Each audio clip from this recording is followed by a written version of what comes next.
నమస్కారం. సత్య టీవీ వార్తలకు స్వాగతం.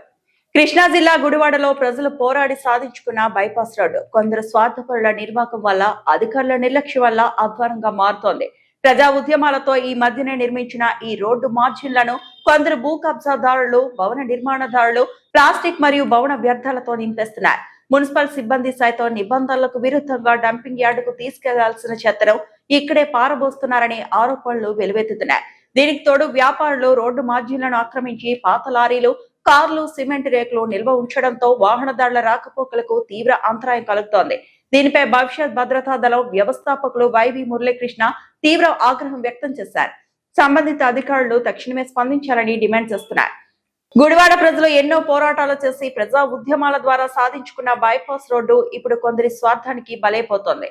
ఎంతో నాణ్యతతో వేసిన ఈ కొత్త రోడ్డు పక్కన భవన నిర్మాణదారులు కొందరు బాధ్యత రాహిత్యంగా వ్యవహరిస్తూ ప్లాస్టిక్ వ్యర్థాలను, బిల్డింగ్ వేస్ట్ ను తీసుకొచ్చి ఇక్కడే పారిస్తున్నారు. నిజానికి పట్టణంలో సేకరించిన వ్యర్థాలను డంపింగ్ యార్డుకు తరలించాల్సి ఉండగా మున్సిపల్ కార్మికులు సైతం సులువుగా ఉంటుందని ఈ బైపాస్ రోడ్డు మార్జిన్లోనే డంప్ చేస్తుండడం గమనార్హం. ఈ వ్యర్థాల వల్ల రోడ్డు మార్జిన్లు పూర్తిగా మూసుకుపోయాయి. ఫలితంగా కురుస్తున్న వర్షపు నీరు వెళ్లే దారి లేక రోడ్డుపైనే నిలిచిపోతోంది. దీంతో కోట్ల రూపాయల ప్రసాదనతో కొత్తగా వేసిన రోడ్డు ధ్వంసమయ్యే స్థితికి చేరుకుంది. మరోవైపు కొంతమంది స్థానిక వ్యాపారులు ఈ రోడ్డు మార్జిన్లను ఏకంగా కబ్జా చేసేశారు.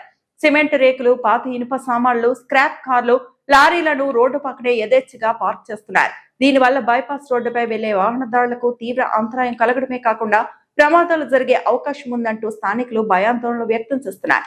ఈ అక్రమాలపై భవిష్యత్ భద్రతా దళం ప్రతినిధి వైవి మురళీకృష్ణ తీవ్రంగా స్పందించారు. మచిలీపట్నం R&B ఈఈ గారికి, విజయవాడ స్టేట్ NHDE గారికి, గుడివాడ మున్సిపల్ కమిషనర్ మరియు వలివర్తిపాడు పంచాయతీ సెక్రటరీ గారికి ఆయన విజ్ఞప్తి చేశారు. అధికారులు వెంటనే జోక్యం చేసుకుని రోడ్డు మార్జిన్లో ఉన్న వ్యర్థాలను, ఆక్రమణలు తొలగించి కొత్త రోడ్డు పాడవకుండా కాపాడాలని డిమాండ్ చేస్తున్నారు.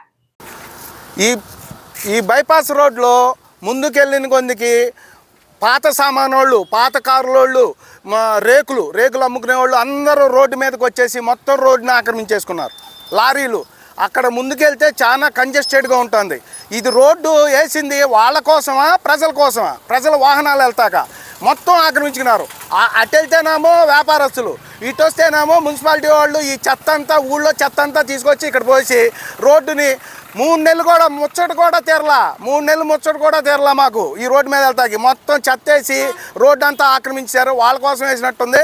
కాబట్టి RDO గారు, NH నేషనల్ స్టేట్ NH వాళ్ళు, R&B వాళ్ళు, మున్సిపాలిటీ వాళ్ళు, వలివర్తివాడు వీళ్ళు మొత్తం అందరూ కలిసి పోలీసు వారు ఈ రోడ్డుని ప్రక్షాళన చేయాలని నేను భవిష్యత్ భద్రతా దళం తరఫున కోరుచున్నాను. లేని పక్షంలో 1 వీక్ మీకు టైం ఇస్తున్నాను. లేని పక్షంలో మీ అందరినీ బాధ్యులను చేసి నేను హైకోర్టులో ప్రజావాజ్యం వేస్తానని భవిష్యత్ భద్రతా దళం తరఫున తెలియజేస్తున్నాను.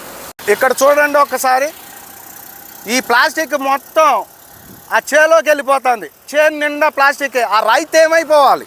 ఆ రైతు ఎంత కష్టపడి దున్నుకున్నాడు, అతను ఏమైపోవాలి? ఆ రైతు ఏమైపోవాలి? ఆ చెత్త అంతా చూసుకుని మళ్ళీ ఏది ఏదో ఉంది పాటలో, ఏది పగిలి ఏడ్చినా పొంత నిండదని ఆయన ఎంత బాధపడాలి? ఆ చెత్త ఇది అంతా చేస్తుంది ఎవరు? ఈ అధికారులు ఏం చేస్తున్నారు? రైతుకి ఎన్ని కష్టాలు వస్తున్నాయి. మొత్తం ఆయన దున్నుకుందంతా ప్లాస్టిక్ నిండిపోయింది. దీనికి ఎవరు సమాధానం చెప్తారు? ఆయనకి డబుల్ ఖర్చు అవుద్ది.